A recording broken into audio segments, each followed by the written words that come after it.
اور جن کے دل تڑپے ہوئے ہیں، ایک دوسرے کا چہرہ پڑھنے کا فن سیکھو۔ مسلمانوں، اللہ نے ہمیں دنیا میں اس لیے بھیجا ہے، صرف اس لیے نہیں کہ ہم صرف کھانے کمانے آئے۔ اللہ نے یہ پوری دنیا میں سب سے بڑا جو دین بنایا، یہ اس لیے بنایا کہ ہم دنیا کے ہر فرد کا دکھ درد سمجھنا جانتے۔ اللہ اکبر۔ پیارے نبی حضرت محمد رسول اللہ صلی اللہ علیہ وسلم کے دور میں ایک شخص نے شراب پی، حکم ہوا کہ اس کے درے لگائے جائیں۔ مسجد نبوی میں جب درے لگائے جا رہے تھے، نبی علیہ السلام بڑے بے چین ہوئے۔ تو وہاں کھڑے ہوئے ایک صحابی نے، ایک عرابی نے کہہ دیا کہ تیرا ستیہ ناز ہو، تو نے بہت برا کام کیا۔ کریم رسول صلی اللہ علیہ وسلم ناراض ہوئے، اسے پکڑا گریبان سے، فرمایا ادھر آ، تجھے کس نے کہا کہ میرے صحابی کو بد دعائیں دیتا؟ پھر ہم کو اس کے عمل سے نفرت ہے، بندے سے۔ ہم کو اس کے عمل سے نفرت ہے، بندے سے نفرت نہیں ہے۔ اگر کوئی غلطی کرتا ہے گھر میں، پڑوس میں، معاشرے میں، دوستوں میں، تو یہ کیا رت لگا لی کہ سارا معاشرہ لگ جائے کہ یہ خراب ہے، اس کو نکالو، اس کو نکالو۔ آج کل بڑے بڑے مدثر، بڑے بڑے درس دینے والے اور بڑے بڑے پروفیسر یہی کہتے ہیں کہ فلاں کالونی میں نہیں جانا، فلاں علاقے میں نہیں جانا، وہ علاقہ ٹھیک نہیں ہے۔ ارے اچھے لوگوں میں بیٹھ کے اچھے بننا کمال کی بات نہیں ہے، برے لوگوں میں جا کے ان کو اچھا بنانا یہ کمال کی بات ہے۔ اچھوں میں جا کے اچھی باتیں کی تو کیا کی ہے، بروں میں جا کے اچھائی کی تبلیغ کرنا کمال کی بات ہے، بروں کا جا کے اپنی چھاتی سے لگانا کمال کی بات ہے، غریبوں کو جا کے اپنی چھاتی سے لگانا، اور جن کے دل تڑپے ہوئے ہیں، ایک دوسرے کا چہرہ پڑھنے کا فن سیکھو۔ مسلمانوں، اللہ نے ہمیں دنیا میں اس لیے بھیجا ہے، صرف اس لیے نہیں کہ ہم صرف کھانے کمانے آئے۔ اللہ نے یہ پوری دنیا میں سب سے بڑا جو دین بنایا، یہ اس لیے بنایا کہ ہم دنیا کے ہر فرد کا دکھ درد سمجھنا جانتے۔ پیارے نبی حضرت محمد رسول اللہ کہیے صلی اللہ علیہ وسلم، صلی اللہ علیہ وسلم جو ہیں وہ مسجد نبوی سے باہر تشریف لائے۔ ایک بوڑھی عورت، ایک پگلی عورت، ایک سدری عورت جس کا دماغ نہیں چلتا، تپتی ہوئی ریت ہے، گرمی کا مہینہ ہے، وہ دوڑتی ہوئی آئی، یا رسول اللہ مجھے تو آپ سے بات کرنی ہے۔ آج آپ چلے جاؤ کسی بڑے آدمی کے پاس، کسی بیپاری کے پاس، ٹائم ہی نہیں ہے بات کرنے کا، وقت نہیں ہے مسکرا کے ایک دوسرے کو دیکھنے کا۔ اب اپنے گھر میں ہی چلے جاؤ، جتنا کنبہ ہے سارے اپنے اپنے موبائل لے کے بیٹھے، ایک دوسرے کی شکل دیکھنے کا وقت نہیں ہے، ایک دوسرے کا چہرہ پڑھنے کا وقت نہیں ہے۔ اس حد تک ٹیکنالوجی نے ہمیں نیچے گرا دیا ہے، معاشی طور پر، اخلاقی طور پر۔ تو عورت آئی جو پگلی سمجھتے ہیں، سدرے لوگوں کو کہتے ہیں، مینٹلی ڈس آرڈر جو ہوتے ہیں۔ اندازہ لگاؤ پوری کائنات میں سونے محمد صلی اللہ علیہ وسلم سے زیادہ کوئی بیزی تھا؟ ان سے زیادہ کوئی بیزی ہو سکتا ہے؟ جنہوں نے 23 سال میں اتنا بڑا دین کھڑا کیا، اتنا بڑا امپائر کھڑا کیا کہ آج 1450 سال کے بعد بھی کروڑوں دل، 250 کروڑ دلوں میں کلمہ لا الہ الا اللہ محمد رسول اللہ دھڑکتا ہے، اور دنیا کا کوئی ایسا بڑا چھوٹا نہیں ہے جس کو پیارے نبی صلی اللہ علیہ وسلم کا نام نہ پتا ہو۔ کتنے مصروف ہوں گے، کتنا وقت ان کے پاس بیزی شیڈیول ہوگا۔ وہ ستری عورت آئی، یا رسول اللہ آپ سے الگ سے بات کرنی ہے۔ تو کریم رسول نے کیا فرمایا؟ فرمایا ہاں بی بی بتاؤ۔ تو کہنے لگی یہاں نہیں، تھوڑا سائیڈ پہ آ جاؤ۔ نبی علیہ السلام کو ایک طرف لے گئی، ریت کے اوپر بیٹھنے کے لیے کہا، آپ صلی اللہ علیہ وسلم بیٹھ گئے۔ تو اس نے کہا یا رسول اللہ میں یہاں مدینے میں رہتی ہوں نا، میں گلیوں میں جب پھرتی ہوں یہ بچے مجھے تنگ کہتے ہیں، پاگل کہتے ہیں، کچھ میرے پتھر مارتے ہیں، آپ ان کو منع کیجئے، میرے ساتھ ایسا نہ کریں۔ تو نبی علیہ السلام نے اسے دلاسا دیا، فرمایا ٹھیک، میں آج ہی یہ حکم جاری کرتا ہوں کہ آج کے بعد تمہیں کوئی تانا نہیں دے گا، آج کے بعد تجھے کوئی کچھ نہیں کہے گا، اور نبی علیہ الصلوۃ والسلام کے احکامات کی صحابہ اکرام نے ایسے اتباع کی ہے کہ بندہ ویسی جماعت دوبارہ کائنات میں دیکھ نہیں سکتا۔ محمد رسول اللہ نے کہا تھا امیر اور غریب، کالا اور گورا ایک برابر ہیں۔ ایک دفعہ غلطی سے ایک صحابی نے سیدنا بلال کو کہا کالی ماں کے بیٹے، سیدنا بلال ناراض ہوئے تو صحابی اتنا گھبرائے، نبی علیہ الصلوۃ والسلام کی طرف سے ابھی تاکید نہیں آئی بلکہ اپنا سر ریت پر رکھا۔ سیدنا بلال کھڑے ہیں، فرمایا میرے سر پہ ریت ڈالو، مجھ سے غلطی ہو گئی اور میرے چہرے پر پاؤں رکھ کے نکلو کہ میں نے نبی علیہ الصلوۃ والسلام کے حکم کی عدولی ہوئی۔ سیدنا بلال نے انہیں اٹھا کے چھاتی سے لگایا، فرمایا جب دلوں میں یہ احساس بیدار ہو جائے کہ کالا اور گورا ایک برابر ہے، اس کا مطلب رسول اللہ کے حکم کی اتباع ہو گئی ہے۔ اب اس عورت نے جب کہا تو نبی علیہ السلام نے کہا ٹھیک ہے۔ اس نے ایک آدھے کام اور بتایا، نبی علیہ السلام نے کہا ٹھیک ہے ہم کر دیتے ہیں۔ بہت دیر جب باتیں کرتی ہوئی ہو گئی تو آپ صلی اللہ علیہ وسلم کو اچانک اس نے کہا یا رسول اللہ اب آپ جا سکتے ہیں۔ جب وہ چلی گئی صحابہ نے کہا یا رسول اللہ، بڑے ادب سے کہا یا رسول اللہ یہ جو عورت آئی تھی نا یہ سدری تھی، کملی تھی، پاگل تھی۔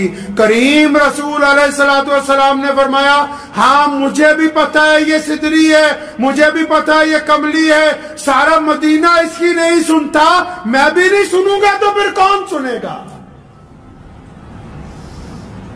اللہ کے نبی علیہ السلام کی سنت ہے ان لوگوں کے ساتھ بیٹھنا جن سے کوئی بات نہیں کرتا۔ یہ رسول اللہ کی سنت ہے ان بوڑھے مرد عورتوں کے ساتھ بیٹھ کے چند لمحے گزارنا جن کے ساتھ کوئی بات نہیں کرتا۔ رسول اللہ کی سنت ہے سدروں کی بات سن لینا جن کی کوئی سننے کے لیے تیار نہیں ہے۔ مسلمانوں ہمارا یہ کام بنتا ہے کہ جتنے دکھی دل ہوں، جتنے درد مند لوگ ہوں، اگر وہ ہمارے ساتھ بیٹھ کے اپنا دکھ درد سنانا چاہیں تو ہم ان کا دکھ درد سنیں گے۔ تو یہ رسول اللہ کی سنت ہے۔ کئی ظالم یہ سوچتے ہیں نا کہ ہم جتنا ظلم کرتے ہیں رسی ڈھیلی ہے، ہم نے کسی سے زیادتی کی تو اللہ کی طرف سے پکڑ نہیں آئی، ہم نے کسی کا مال چھینا اللہ کی طرف سے پکڑ نہیں آئی، ہم نے کسی سے ٹھگی ماری اللہ کی طرف سے پکڑ نہیں آئی، ہم نے کسی سے زنا کیا اللہ کی طرف سے پکڑ نہیں آئی۔ ایسی بات نہیں ہے کہ اللہ کی طرف سے پکڑ نہیں آئی، اللہ تعالیٰ نے ظالم کی رسی ڈھیلی چھوڑ رکھی کہ کر لے جتنے گناہ کرنے ہیں، جس دن رسی کھچ جائے گی کوئی بچانے والی طاقت ہوئی ہی نہیں۔ ہمیں اس بات پر کیا توجہ نہیں دینی؟ کیا ان نمازیوں کو ضرورت نہیں ہے؟ کیا ان دیندار لوگوں کو ضرورت نہیں ہے کہ وہ چاروں طرف نگاہ دوڑائیں کہ کتنے لوگ ایسے ہیں جو مایوس ہو کر مسجد میں آ رہے ہیں، کتنے لوگ ایسے ہیں جو مسجد کے باہر مایوس کھڑے ہیں، کتنے عزیز و اقارب ایسے ہیں جو صرف اس انتظار میں ہیں کہ کاش تم ان کی غلطی کو معاف کر دو۔ کتنے ایسے دوست ہیں، کتنے ایسے یار ہیں، کتنے ایسے پرانے متر ہیں جو اس انتظار میں کہ بس ایک دفعہ ہماری غلطی کو معاف کر دے، ہمیں اپنی چھاتی سے لگا لے، اور ہم اتنے بڑے ظالم بنے ہوئے کہ نہیں ہم تو کچھ نہیں کرنے والے، کل قیامت والے دن اللہ کے آگے حساب رکھیں گے۔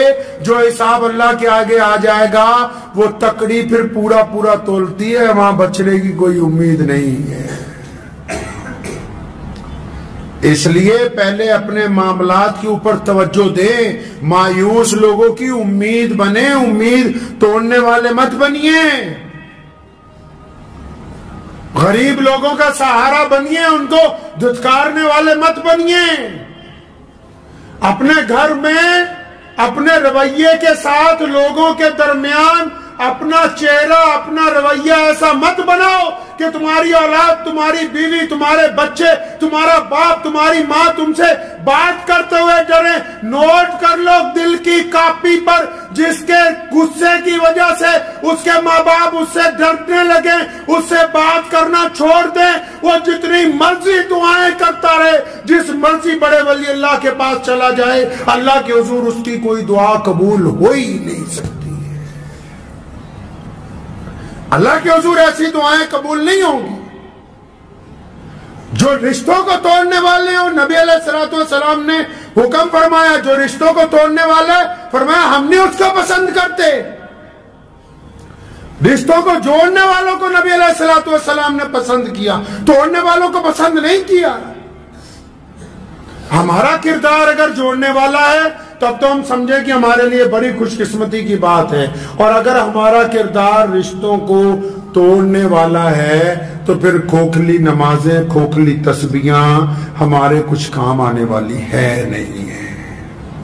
تو ان لوگوں کو تو خاص طور کے کہتا ہوں، جو لوگ یہ سوچتے ہیں دل میں کبھی کبھی کہ ہمارا کچھ نہیں ہو سکتا، ہم آگے نہیں بڑھ سکتے، ہم کچھ نہیں کر سکتے، یہ جو مایوسی اپنے دل میں بٹھا لی ہے، اللہ کا نام لے کے اس مایوسی سے باہر نکل آؤ اور اپنا ٹارگٹ طے کرو، کرنا کیا چاہتے ہو۔ اللہ تعالیٰ نے فرمایا میں اپنے بندے کے گمان کے ساتھ ہوں، میرا بندہ جو دل میں آئیڈیا بناتا ہے، اللہ فرماتے ہیں کہ میں اپنے بندے کے آئیڈیا کے ساتھ ہوں، یہ چاہتا کیا ہے۔ اگر آئیڈیا ہے کہ میں نے بڑا آدمی بننا ہے، آئیڈیا ہے کہ بڑا بزنس مین بننا ہے، آئیڈیا ہے کہ عالم بننا ہے، آئیڈیا ہے کہ میں سیاست میں آگے نام کمانا چاہتا ہوں، آئیڈیا ہے کہ میں بہت بڑا ادیوگ پتی بننا چاہتا ہوں، اللہ کہتے ہیں کہ جب میرا بندہ ارادہ کرتا ہے۔ اور مسلمانوں سنو، اللہ کے بندوں کی بات ہو رہی ہے، رب کریم کے کن کی بات ہو رہی ہے؟ بندوں کی، صرف مسلمانوں کی نہیں۔ قرآن نے کہا الحمدللہ رب العالمین، فرمایا کہ تمام تعریفیں اس رب کے لیے جو تمام عالم کا پالن ہار ہے، اور جس نے طے کر لیا، اللہ فرماتے ہیں جب میرا بندہ طے کرتا ہے نا کہ میں نے آگے بڑھنا ہے، فرماتے ہیں پھر میں اس کی امید پر کھرا اترتا ہوں۔ جب اس نے طے کر لیا کہ میں نے بڑا بننا ہے تو جب یہ ایک قدم بڑھائے گا اس کو آگے چلا دیا جائے گا پھر انشاءاللہ تعالی۔ اور اگر ہم نے یہ طے کر لیا کہ بس صبح اٹھے آرام سے شیڈیول کا کام کرنا ہے، 2 وقت کی روٹی کمانی ہے، اس کے بعد 2-4 چگلیاں کرنی ہے، اور پھر شام کو سو جانا ہے، 2 گھنٹے موبائل دیکھنا ہے، تو جب آپ اپنی قسمت کو اس طرح بنانا چاہتے ہو تو اللہ نے فرمایا کہ جو قومیں، جو لوگ اپنی حالت نہیں بدلنا چاہتے، اللہ تعالیٰ بھی ان کی حالت نہیں بدلنا چاہتے۔ اپنی حالت کو تبدیل کیجیے اور ان لوگوں کو تلاش کرو معاشرے میں، یہ سنت ہے نبی علیہ السلام کی۔ ڈھونڈو انہیں جو مایوسی کے اندر بیٹھے ہوئے ہیں، جو خوف زدہ ہیں، جو ڈرے ہوئے ہیں، جو اپنی بیماریوں سے ڈر گئے، جو اپنے کاروبار میں خسارے سے ڈر گئے، جن کے دل میں بزدلی آ گئی ہے، جن پہ گھبراہٹ طاری ہو گئی ہے، جو گھر سے باہر نکلنے کے لیے تیار نہیں ہے۔ ڈھونڈو ان کو جو آپ کے قریب ہیں۔ اگر آپ اپنے قریبی ان لوگوں کو ڈھونڈ کر باہر نہیں لائیں گے، کل قیامت کے دن آپ سے پوچھ ہوگی کہ تم کو اچھی عقل، اچھی صحت، اچھے وسائل اللہ نے دیے تھے، پھر کیا بات ہوئی کہ تم نے اپنے بھائی کو، اپنے پڑوسی کو، اپنے دوست کو مایوسیوں کے خول سے باہر نہیں نکالا؟ کیا بات تھی کہ تم سارا دن اپنی عیاشی میں لگے رہے، تمہیں اپنے قریبی لوگ نہیں آئے؟ اللہ کی طرف سے پکڑ ہوگی کل قیامت کے دن۔